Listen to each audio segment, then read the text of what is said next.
많은 성도님들 안에 기도의 상처 혹은 기도의 장애물이 있습니다.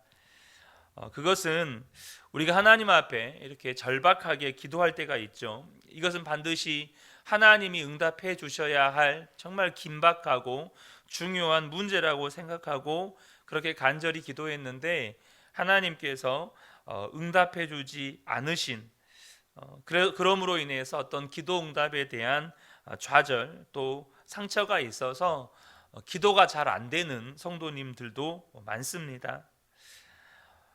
정말 기도하면 된다 이러한 확신이 그 안에 없는 것이죠. 어, 결론부터 말씀을 드리자면 우리가 스스로 기도를 중단할 수 있을지는 모르지만 하나님께 드리는 기도가 그냥 땅에 떨어지는 경우는 없습니다. 그러니까 하나님께 드리는 기도가 의미 없는 기도는 없다는 것입니다. 시편 74편은 기도의 좌절에 빠진 시편 기자의 탄식의 기도입니다.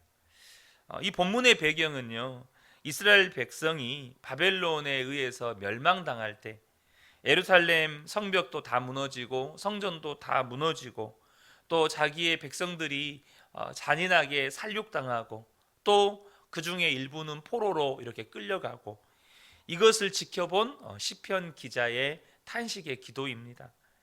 1절을 보시면 하나님 어찌하여 우리를 이렇게 오랫동안 버리십니까? 어찌하여 주님의 목자기에 있는 양떼에게서 진노를 거두지 않으십니까? 이렇게 탄식하며 기도를 시작합니다. 하나님을 알지 못하는 바벨론 군사들이 예루살렘 성벽을 무너뜨리고 또 성전도 무너뜨리고 심지어 그 성전들, 하나님의 성전들 안에서 그들만의 승전가를 부르면서 춤추는 겁니다. 그것을 지켜보는 일이 얼마나 비참한 일이겠습니까? 왜 하나님 저들을 그냥 두십니까? 하나님의 백성들이 이렇게 비참하게 패배하고 살육당하고 포로로 끌려가고 하나님을 알지 못하는 바벨론의 병사들은 저렇게 기고만장하게 하나님의 성전을 더럽히는 것을 왜 그냥 내버려 두십니까? 이 시편 기자는 도무지 이해가 안 되는 겁니다. 10절에 보면 하나님 우리를 모욕하는 저 대적자를 언제까지 그대로 두시렵니까? 주의 이름을 모독하는 저 원수를 언제까지 그대로 두시렵니까? 하나님께 간절한 마음으로 기도합니다. 하나님, 저 모습 절대로 그대로 두시면 안 됩니다. 하나님, 저 바벨론 군사들이 저지르는 만행을 절대 잊으시면 안 됩니다. 그래서 18절에 보면 주님, 원수가 주님을 비난하고 어리석은 백성이 주의 이름을 모욕하였습니다. 이 일을 기억하여 주십시오. 주님 절대 잊으시면 안 됩니다. 하나님의 백성들과 하나님을 모욕하는 저들을 절대 잊으시면 안 됩니다. 지금 이렇게 기도하고 있는 거예요. 그런데 이렇게 시편 기자가 기도하는 이유가 뭡니까? 하나님이 안 보시는 것 같은 거예요. 지금 자기 백성들이 멸망당하고 나라가 무너지고 포로로 끌려가고 있는 그 상황, 그 장면을 보면서 하나님이 안 보고 계시는 것 같은 거예요. 하나님이 기도도 안 들으시는 것 같은 거예요. 하나님께서 이 바벨론의 군사들이 저지른 만행도 다 잊어버리시는 것 같은 거예요. 그래서 하나님 절대 잊으면 안 된다고, 하나님 기억하셔야 된다고, 반드시 하나님께서 이거 갚아주셔야 된다고 그렇게 울부짖어 기도하는 것이죠. 하나님이 보신다면, 어떻게 보신다면 이대로 내버려 두실 수 없다는 거죠. 그래서 22절에 보면 하나님 일어나십시오. 주님의 소송을 이기십시오. 날마다 주님을 모욕하는 어리석은 자들을 버려두지 마십시오. 하나님 주무시는 것 같은 거예요. 하나님 일어나십시오. 하나님이 깨어 계시다면 어떻게 이런 일이 일어날 수 있습니까? 여러분 어떻습니까? 우리도 하나님 앞에 때로는 인생의 절박한 상황들을 만나면, 또 인생의 위기를 만나면 하나님 앞에 이런 기도를 드릴 때가 있습니다. 어느 성도님이 일가 친척 중에서 처음으로 예수를 믿게 되었습니다. 그 집안에 예수 믿는 사람이 한 사람도 없죠. 그런데 어쨌든 이분이 예수님을 믿고 또 하나님께서 이분을 사용하셔서 남편도 자녀들도 다 구원하시고 그 가정은 다 예수를 믿게 되었습니다. 그런데 예수를 믿고 난 다음부터 그 가정에 어려운 일이 많아지는 겁니다. 점점 더 많아지는 겁니다. 그러니까 주변에서 일가 친척들이 이제 비난하는 겁니다. 야, 예수 믿더니 그 꼴이 뭐냐? 예수 믿더니 지금 네 모양이 뭐냐? 이런 말들을 하기 시작하는 겁니다. 그래서 이 성도님의 하나님께 날마다 드리는 기도가 주님 들으셨죠? 예수 믿더니 그 꼴이 뭐냐? 저 말 들으셨죠?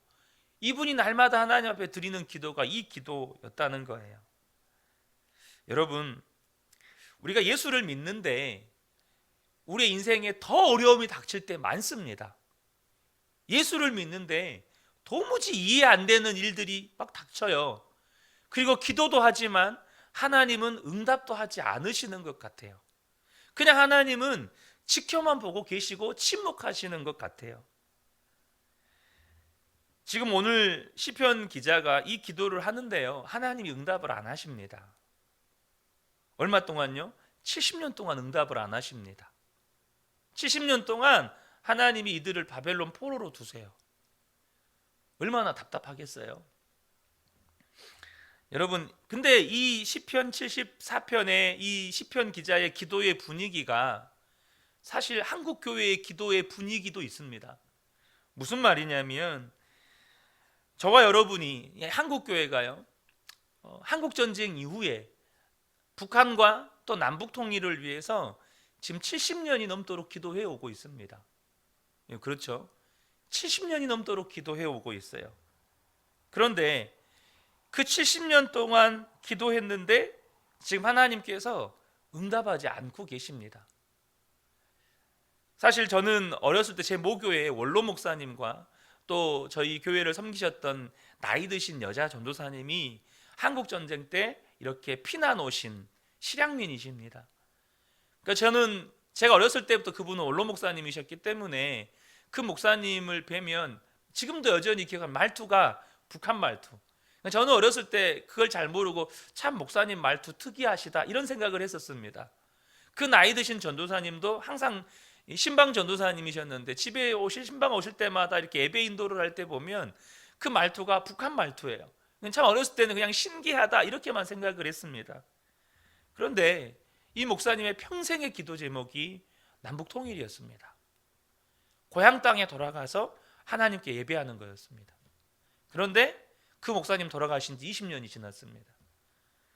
그 전도사님도 한 7, 8년 전에 돌아가셨거든요. 그 전도사님도 고향 땅에 돌아가서 하나님께 예배하는 게 꿈이었습니다. 고향 땅에 돌아가서 하나님께 기도하는 게 꿈이었어요. 평생 동안 남북 통일의 이 기도를 놓지 않으셨어요. 근데 하나님께서 그 기도의 응답은 요원하기만 해요. 그러니까 이 시편 74편의 기도가 어떻게 보면 한국 교회에게도 전혀 낯설지 않은 분위기입니다.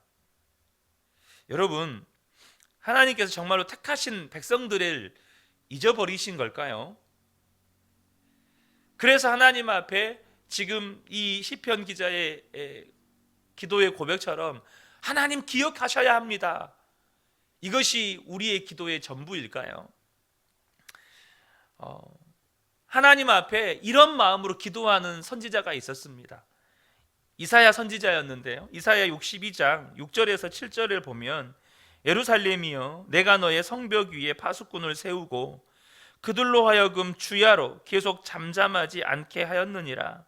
너희 여호와로 기억하게 하시는 자들아 너희는 쉬지 말고 또 여호와께서 예루살렘을 세워 세상에서 찬송을 받게 하시기까지 그로 쉬지 못하게 하라. 이사야는요 그렇게 이해했습니다. 기도는 하나님으로 기억하게 하시는 것이다. 우리가 끊임없이 기도하면 하나님은 기억하실 것이다.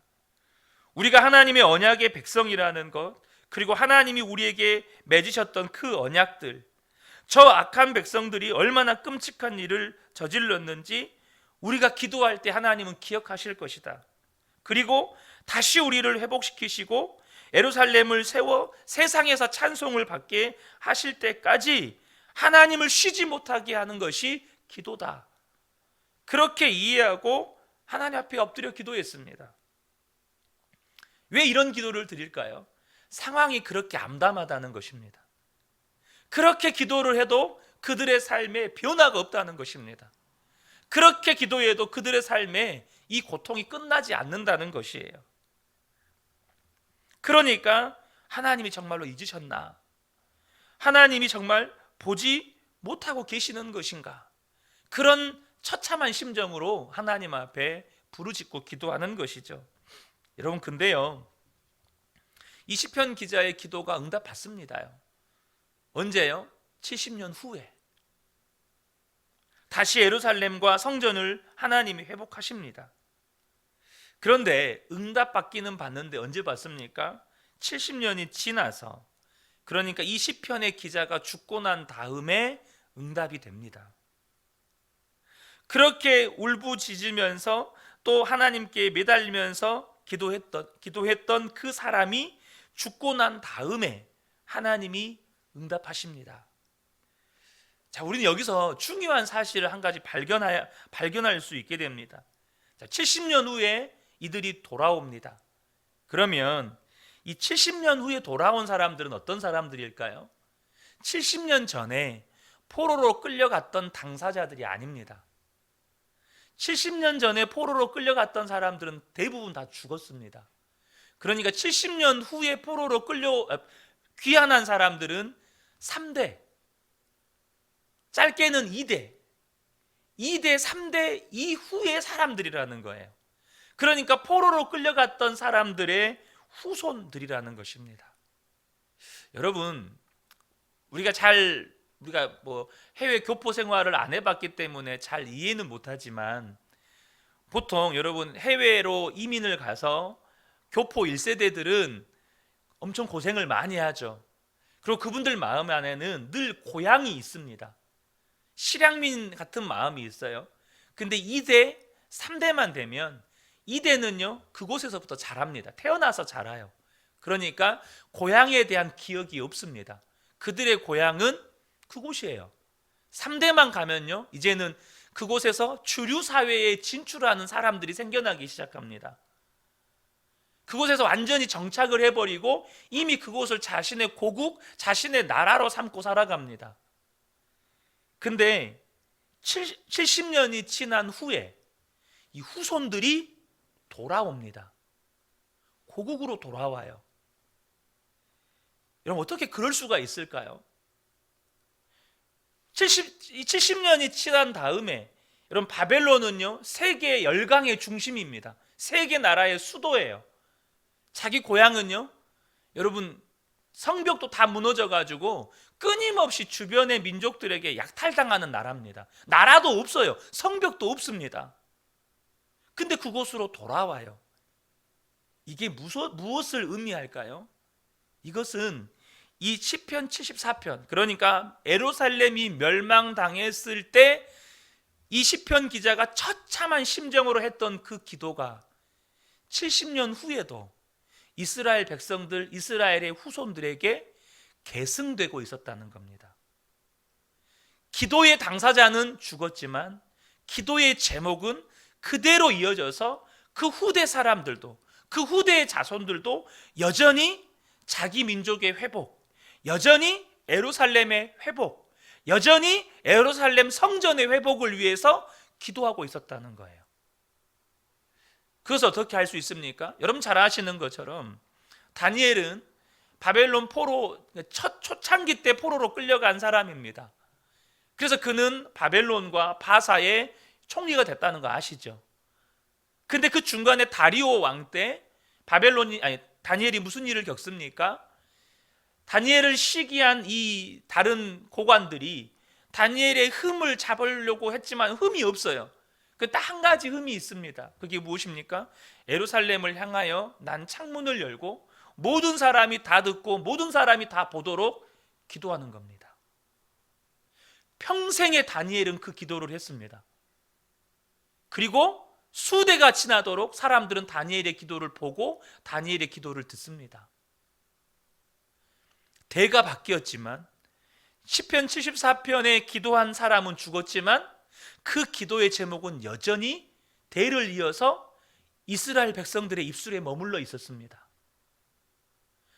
여러분, 느헤미야는 바벨론 포로 광자 후기 사람입니다. 그러니까 느헤미야는 여러분 그 3차 귀환자거든요. 3차 귀환자. 그 여러분 잘 아시죠? 느헤미야가 왕의 술 맡은 관원이었습니다. 그러니까 최고의 관리고 주류 사회에 진출한 엘리트입니다. 이렇게 편안할 수가 없어요. 그런데 자기 백성이 성벽이 무너진 것으로 인해서 끊임없이 주변 민족들에게 약탈당하고 있다는 소식을 들을 때 느헤미야가 무엇을 합니까? 금식하며 울며 기도하기 시작합니다. 무엇을 의미합니까? 지금 수대가 지났는데 70년이 넘게 지났는데도 여전히 그 기도는 하나님의 백성들의 입술에서 떠나지 않고 있었다는 겁니다. 사랑하는 성도 여러분, 저와 여러분이 기억하셔야 합니다. 하나님께 드리는 기도가 헛되지 않습니다.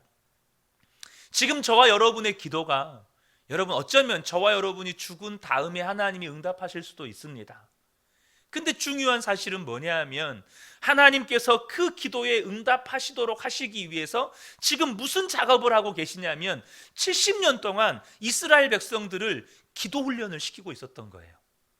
70년 동안 하나님께서 왜 응답하지 않으시나, 이스라엘 백성들은 처참한 심정으로 기도하고 있었지만 하나님은 그 이 기도회가 끊기지 않도록, 그 하나님을 향한 그 믿음의 경주가 끊기지 않도록 이스라엘 백성들로 하여금 기도하게 하셨습니다. 사랑하는 성도 여러분, 기도하는 백성은 망하지 않습니다. 기도하는 민족은 망하지 않아요. 기도하는 교회는 여러분 망하지 않습니다. 기도하는 성도도 망하지 않습니다.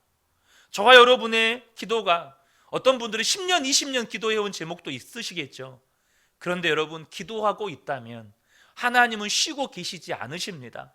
하나님은 여전히 저와 여러분의 삶에 역사하고 계시고 이미 지금 기도를 멈추지 않고 기도하고 있다는 것 자체가 하나님의 일하고 계시다는 증거입니다. 그러므로 저와 여러분이 기도의 끈을 놓치지 않기를 주님의 이름으로 축복합니다. 우리 안에 기도에 절망이 있을 수 있어요. 왜 하나님 응답하지 않으시나? 그러나 지금 기도하고 있다는 것 자체가 하나님이 저와 여러분의 안에서 일하고 계시다는 것입니다.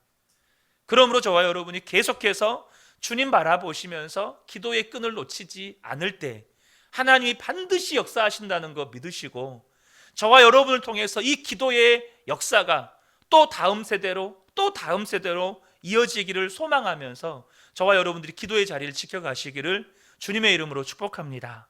아멘. 우리 함께 기도하겠습니다.